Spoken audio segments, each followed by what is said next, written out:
Hello, everybody, and welcome to Fast Money Football. It's Champions League Tuesday, and my co-host with me today is Sarah Pararia. Sarah, lots of games, lots to talk about. We actually have a Premier League game as well. It's a makeup game between Manchester United and Brighton. So let's start there. Let's get the Premier League game out of the way so we can dip into some Champions League. Manchester United, another 1-1 draw at the weekend to Southampton, but only one loss in 12. A lot of reaction to this United team. What's going on with the players? A lot of players out of form. Is the manager the right fit? Are we overreacting with this team? It's hard to say. I mean, me and you, we've spoken about this, week in, week out, I and know. they're so difficult to try and, pinpoint exactly what the problem is. I think we've both said we're not really sure about Ragnick, but that being said, he's not been there for, a long period of time. There is like an adjustment period. But I still am not confident with the players and the talent they have. They should still be beating teams like Burnley. You know what the thing is that they get a lot of chances, but they can't put 90 minutes together. In the first half of the Southampton game, they were the better team. The first half in the Burnley game, they were the better team. Against Middlesbrough in the League Cup or the FA Cup, excuse me, they were the better team. They had so many chances, they just couldn't finish them. I mean, we talked about it before. I think before the Southampton game, they had 70 plus shots and just 3 goals, which that comes down to the player. That obviously the chances are there. The manager is doing something right, but there could be an issue where players are out of form. Some players don't like the appointment of the manager. Obviously, things are being leaked out about the players talking behind the manager's back, this, that, and the other. So we don't know what exactly is happening. But Ranić, after the Southampton game, he came out and said, to be honest, I don't know if we're fit enough to play the high pressing style because I came in the middle of the season. We had no preseason. That tells me if you know that your players lack fitness, why are you trying to play that style? Why not wait until you have the preseason, get your players up to fitness, and then go there? What's your reaction to that comment? Yeah, I mean it's a weird thing for a coach to come out and say Yeah. because you're basically admitting that what you've been doing isn't working. So then yeah, exactly like what you said, why are you changing it? I also think, there's the formation clearly isn't working. They haven't been using some players. They've been using other players where I'm just like, how is Harry Maguire still like I just don't understand what he's doing there. Yeah, I don't know. It's really bizarre. I mean, like think about that formation and what you just said. I also read a stat, I think this morning, that Ronaldo hasn't scored since December. And Hmm. that's weird because Ronaldo, but he scores goals. That's what he does. So, you have like one of the best players in the world and he's not even scoring. Like clearly this formation isn't working. So change it because at this point, what do you have to lose? Like you're already not doing well. Change it up. See if that works. Like, I don't know. To me, it's very like this is very obvious. Yeah, he only has 2 goals under Ranić, which is obviously not good for a player of Ronaldo's caliber. Tonight, or today, I should say, they have Brighton at home at Old Trafford. And at Old Trafford, they haven't been that great. It's not like they're picking up points left, right, and center. They're dropping a lot of points. Brighton been a pretty good team, just one loss away from home. Listen to this. They drew Liverpool, Chelsea, West Ham, and Leicester away. Based on current form of Brighton and Manchester United, I think Brighton can get a result here. Yeah, no, I was looking at that as well. Like they've tied and held some massive Yeah. teams. Like it's good for them. And honestly, Brighton, they've been such a fun team to watch. Like they're just like I love seeing this team, like really put pressure on like the top teams. So I think you're right. Like I've told you this before, but I'm done with the Manchester United betting. Like I can't figure them out. I don't think anyone can. But I think we could see a Brighton result here. Yeah, I like the Brighton result. My pick is going to be Brighton double chance plus 105. So that's win or draw. I think they're going to just be so compact. And obviously, this team from Manchester United, they're lacking in firepower. It's not even just lacking in firepower, it's the confidence up front. Brighton stay compact. They're very difficult to play against. And now they're actually getting goals now, which they haven't been getting over the past few seasons. I just like the look of their team. And going into Old Trafford, I really think they can get a result. Plus 108 for the double chance. You could probably shop around for that and get some better odds. But I mean, even money for a team that's gone away and got some good results, I think it's some good value. For you, Sarah, you like both teams to score and the under. Yeah. Yeah. I honestly like looking at the way both teams have been playing. Brighton's been scoring as well, but they're keeping it low. And so is United, right? And United, I'm thinking United's probably going to score first again, but then they're going to fall apart like they do. And Yeah. Brighton's going to score. I think it's going to be, I honestly think like it'll probably be another tie, but like, I'm hoping let's go for the Seagulls. Come on. Man, okay, come on, Seagulls. It's so strange how United just can't put 90 minutes together. Very, very strange. And they have Atletico Madrid in the Champions League next week. And speaking of the Champions League, we have a massive tie, probably the tie of the round. PSG, Real Madrid, PSG minus 110 favorites, Real Madrid plus 280. I was looking at the outright odds for teams to win the Champions League. Real Madrid plus 1600. That's a pretty good chance. I mean, I like their team. Benzema, we'll talk about him. He may not play in this game. Rumors are is that he's going to go against medical advice and actually start. But a fit, strong Real Madrid starting 11, they have to be considered as one of the favorites. Yeah, I think it's hard to ever bet against Real Madrid in the Champions League with Right. what we've seen from them in the last, decade or so. Like this is their tournament, really. Like they do so well in this tournament, even when they're not doing well in the league. Like it's phenomenal.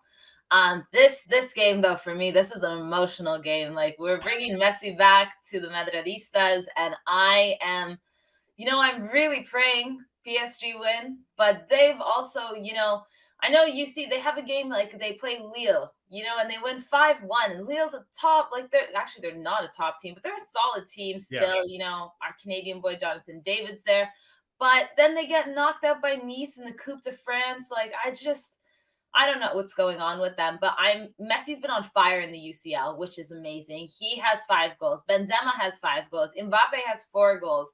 So it's tough. It's really like I'm hoping for some good football, but you brought up a really interesting fact off camera just before this with the away goal and how they've taken that back. And you actually think that Real might just sit? I think so. I think I'm not saying that they're just going to go and sit. I think with the away goal rule gone now, they can head into there. They don't need to go after for that goal. They can stay conservative, come back to the Bernabeu at home at Madrid, and get a result there. And especially if they're out if they're without Karim Benzema, that's going to change the way that they play because he's the link-up man, he's the talisman. I mean, the guy's got 24 goals in 28 matches, and the 3 matches that he hasn't played, Real's only scored once, and defensively they're pretty good. So I just think that might change the way certain teams think heading into the first leg. Yeah, no, I think it will. We're going to see a bit of a different approach to a lot of these teams, Yeah. rather. Entering this knockout stage. So But go ahead. no. I was just going to say, like, I'm really, really praying that Messi knows exactly what to do with this team. He loves playing Real Madrid. He's used to playing Spanish teams, so I'm actually kind of curious just to pinpoint him a little bit and see how he plays against them because he's still, I feel like, kind of trying to figure out league. I'm still trying to figure out league. So I'm hoping that we see a little bit of fire with him and maybe Di Maria. I don't know. Well, I think PSG has been pretty good home record recently. Won 14 out of the last 16 matches in all competition. They haven't conceded since early December. That's what everyone is really touching on. But they really haven't played anybody in that time. They haven't played any top European opposition, Real Madrid being one of the best in the world. And head-to-head, 1 win in their last 7 against Real. But Neymar could play. He could enter the starting 11 for the first time in a long time, I think since November. So you can get your Neymar, Mbappe, and Messi for the first time in a long time. How much of a boost is that for PSG? You know what? Honestly, I don't feel very confident about that. I think I think we're actually going to expect to see Di Maria starting up there versus Neymar only because we don't know if he's 100%.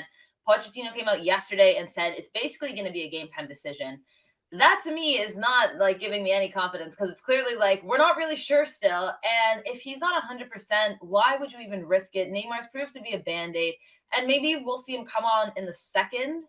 And I think that would be the better play. But he's always a factor. He's an excellent player, but I just think right now, if he's still like potentially injured, not 100%, don't even risk it. Like Di Maria's been on fire, and I would way rather see him start just because we know that he's fit and he's been playing really well.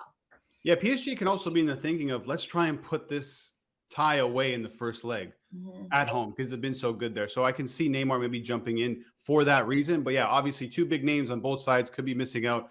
Back to Real. If Benzema doesn't start, does that just automatically give PSG a massive edge?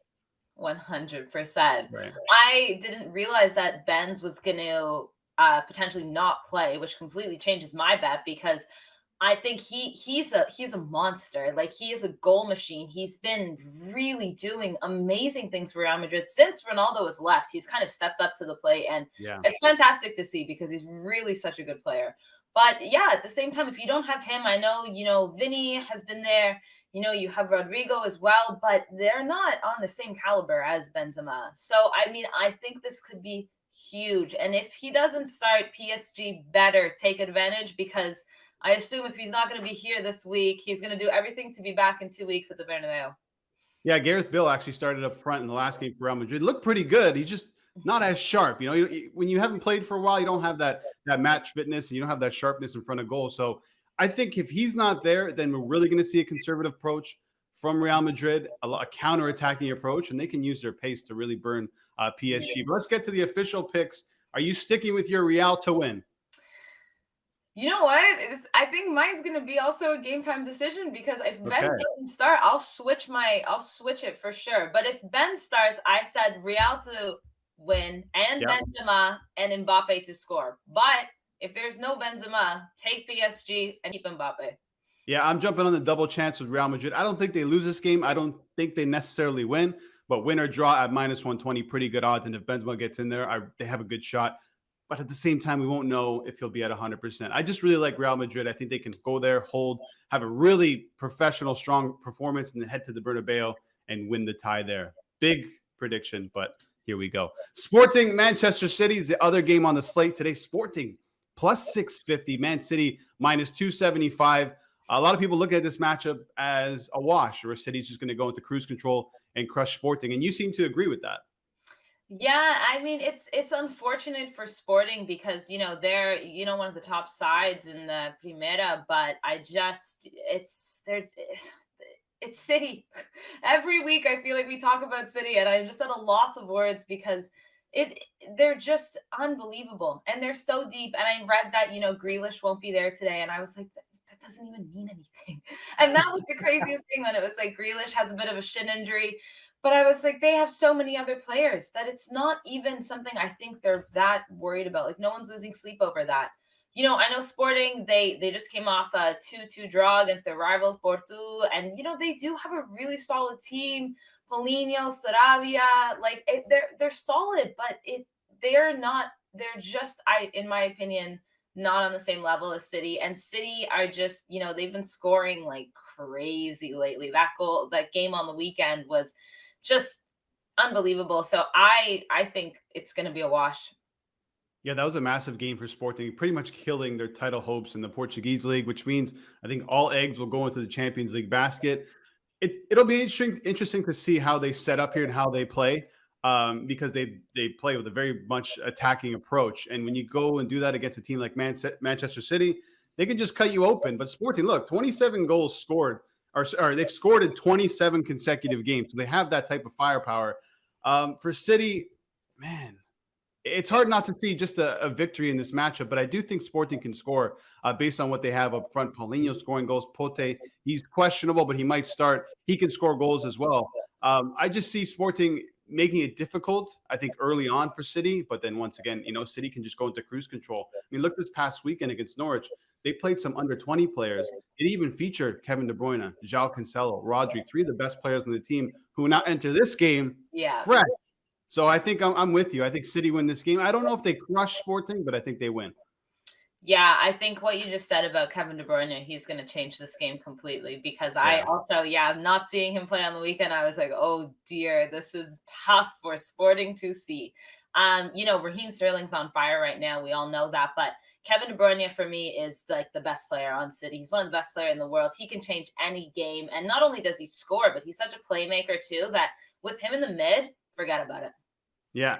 City, 46 goals since the start of November, 9 clean sheets. I mean, no team does that. And that's with rotating the starting 11 week in and week out, which no teams do that. You stick with your number 1 11 as much as you can. And Pep, he has the luxury of where he can just, switch and combine players, and it seems to always work out. And at the back, they keep clean sheets. So let's get to the official picks. For me, I'm going both teams to score, plus 102. I think Sporting will surprise them. I think they'll kind of catch City off guard.